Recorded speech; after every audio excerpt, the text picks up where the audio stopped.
हमने एक बार कहा था, आप लोगों को बताया था कि पहले का विवाह और आज का विवाह दोनों में अंतर है। शंभू,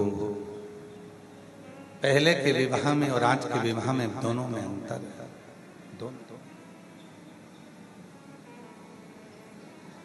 पहले के विवाह में लड़की चाय लेकर आती है, रखती है, निगाह एक सेकंड के लिए, क्षण के लिए ऊंची करती है, लड़का लड़की को देख लेता है, लड़की लड़के को देख लेती है, और वो विवाह ऐसा जमा कि आज तक चल रहा है। आज तक वो चल रहा है। और ना मानो तो ईश्वर रतिराम पाटीदार, क्यों पाटीदार जी, पुराने समय का जो संबंध होता था, और हमको लगता है पाटीदार जी आप भी गए होगे ना, तो आपने भी तब 2-4 घंटे मिलकर बात नहीं करी होगी हमारी काकी जी से। करी थी क्या? नहीं, केवल गए, मिले, रिश्तेदार बता दिए लड़की है, ये लड़का है, संबंध पक्का हो गया, 2 क्षण के लिए देखा, पक्का हो गया, और आज तक चल रहा। और एक आज का संबंध, लड़का लड़की को मिला, लड़का लड़की से संबंध हो गए, मिलाया जाए, मिलाया जाए, और तो भी वो संबंध टिकता कि नहीं टिकता ये किसी को नहीं। अंजनी पीठ के पीठाधीश्वर हमारे बीच में पधारे, एक बार जोरदार ताली बजाकर उनका साथ।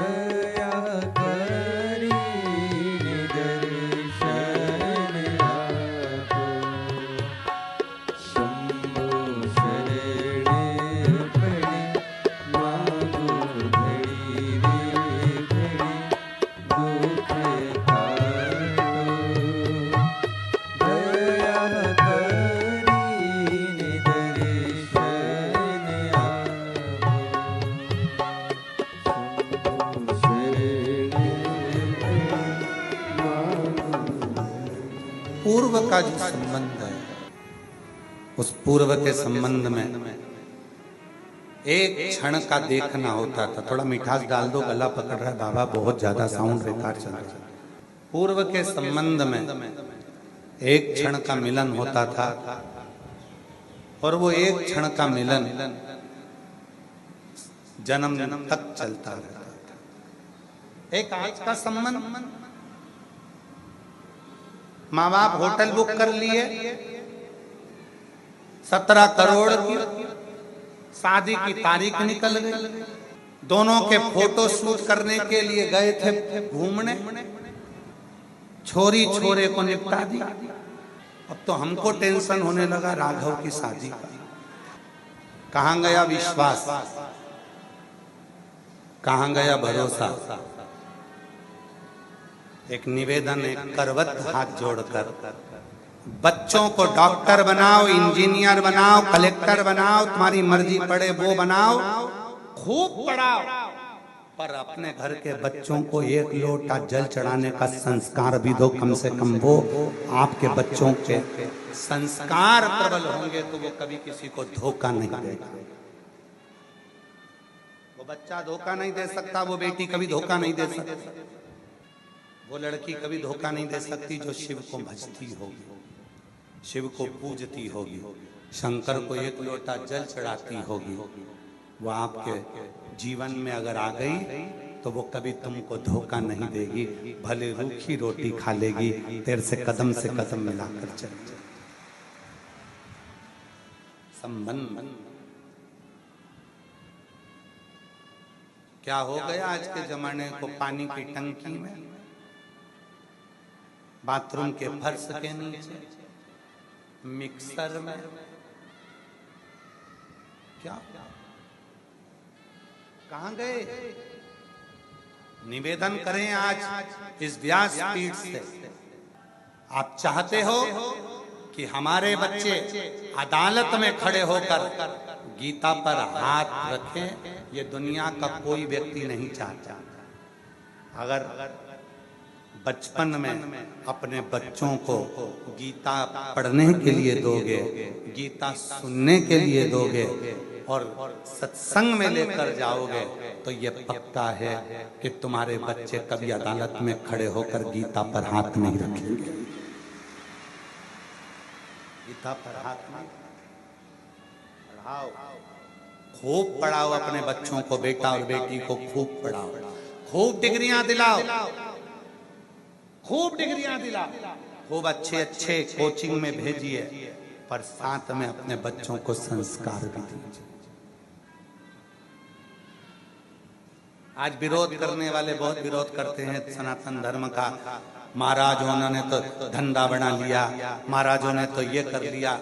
अरे अगर भारत की भूमि पर संत नहीं होते, साधु नहीं होते, अगर ये कथा, ये सत्संग नहीं होते, तो अभी तो झांकी नजर आई है पुणे में।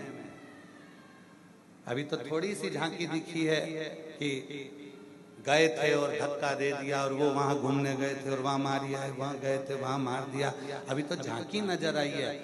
केवल भारत की भूमि पर एक सत्संग, प्रवचन, कथा एक ऐसी होती है जो आपको गलत कार्य से रोकती है और अच्छे कार्य की ओर लेकर जाती है।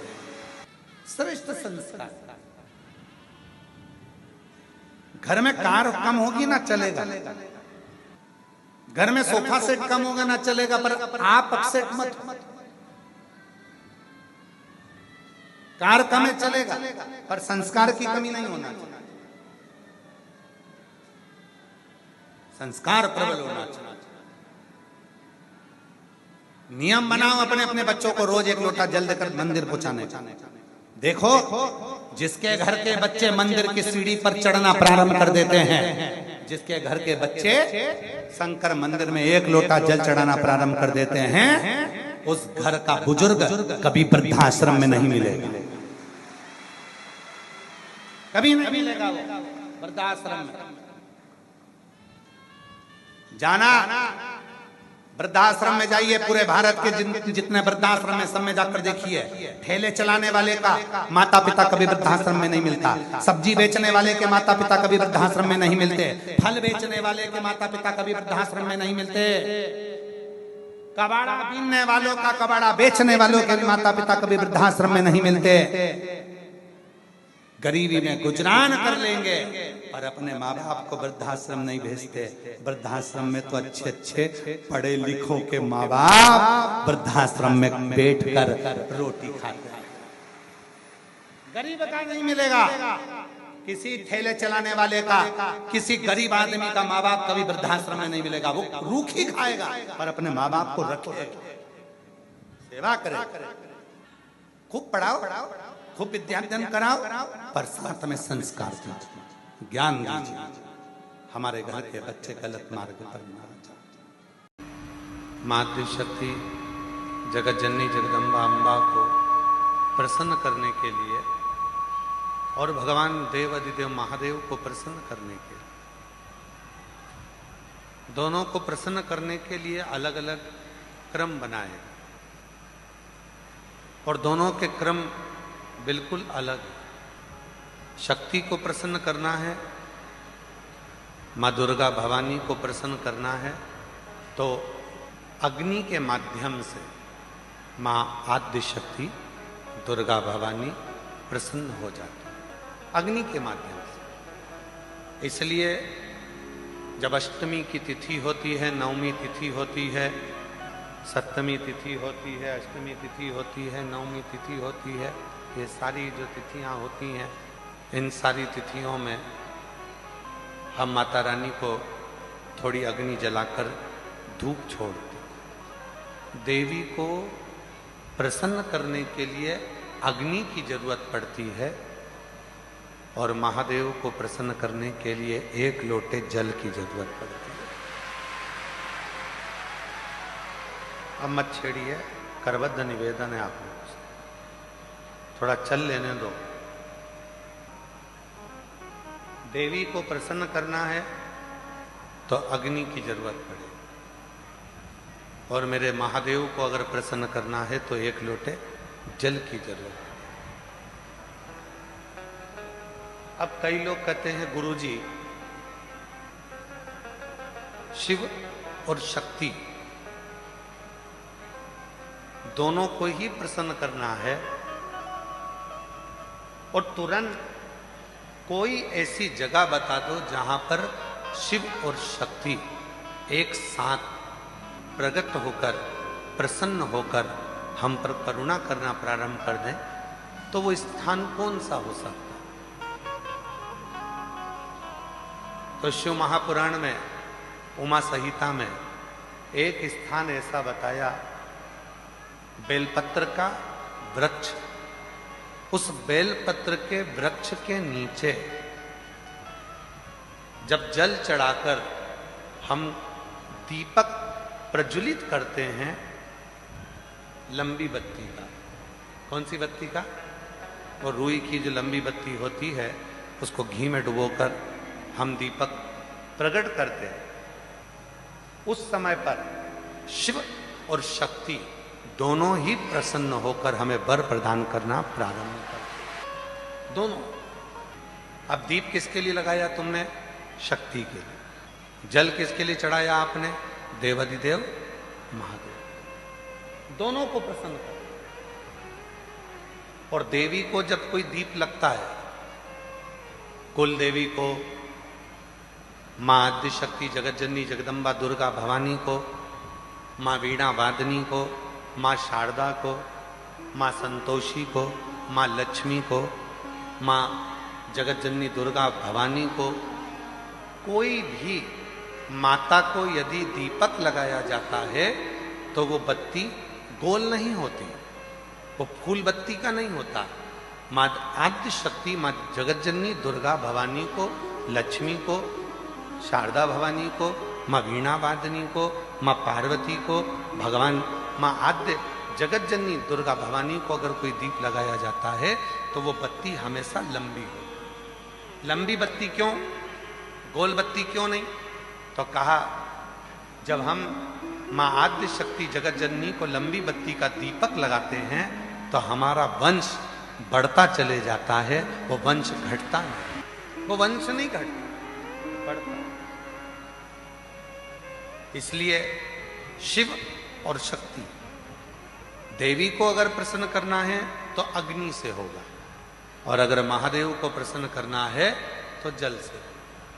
तो कोई ऐसा स्थान जहां पर ये दोनों हम क्रम करें और हमारे ऊपर शिव और शक्ति की करुणा बरसे, तो कहा वो है बेलपत्री का वृक्ष।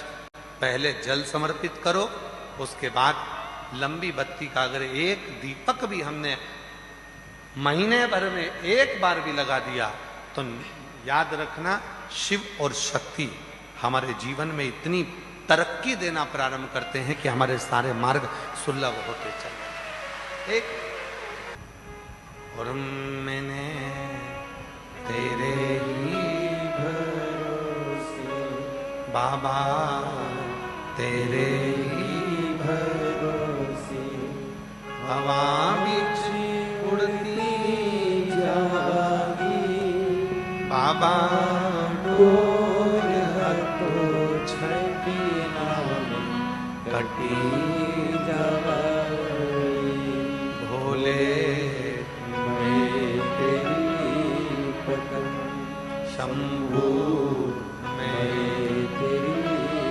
पतन, हवा बिच उड़ती जागी बाबा, डोर हतो छठी नाम कटी जागी। शिव कथा कर रही है। अनलासुर एक ऐसा असुर था जिसने शिव और शक्ति दोनों से ही वर प्राप्त करे। दोनों से वर मिल रहा, शिव से भी वर प्राप्त हो रहे हैं और शक्ति से भी वर प्राप्त। जब दोनों से ही वर प्राप्त हो गए, फिर अनलासुर ने विचार कर लिया कि अब तो मैं प्रबल हो गया, और उस प्रबलता में वो गलत कार्य करने लगा, श्रेष्ठ कार्य से वंचित हो गए। और शिव कथा क्या कहती है? पद मिले, प्रतिष्ठा मिले, धन मिले, वैभव मिले, सत्ता मिले, कुर्सी मिले, तो प्रयास करना उसका सदुपयोग करना, दुरुपयोग नहीं। सदुपयोग करो। हमने एक बार कहा था, आप लोगों को बताया था कि पहले का विवाह और आज का विवाह दोनों में अंतर है। शंभू, पहले के विवाह में और आज के विवाह में दोनों में अंतर है।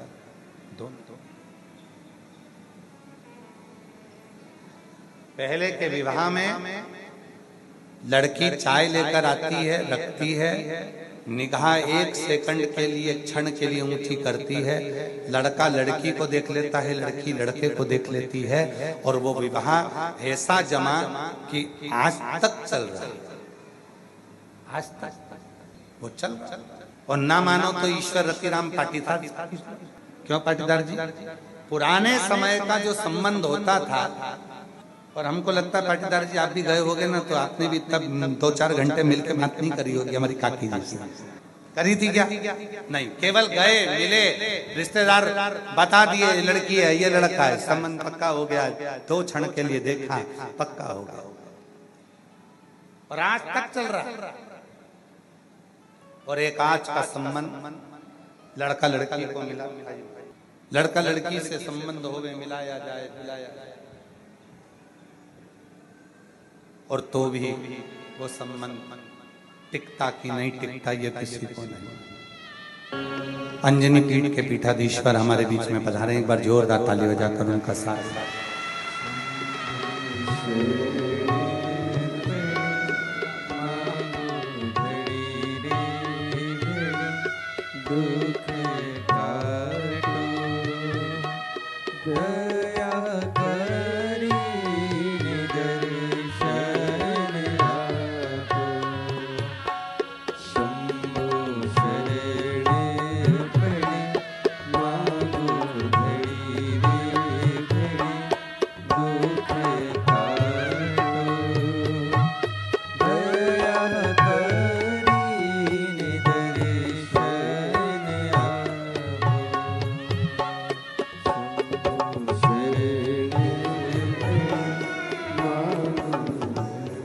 पूर्व का जो संबंध है, उस पूर्व के संबंध में एक क्षण का देखना होता था। थोड़ा मिठास डाल दो, गला पकड़ रहा है बाबा, बहुत ज्यादा साउंड बेकार चल रहा है।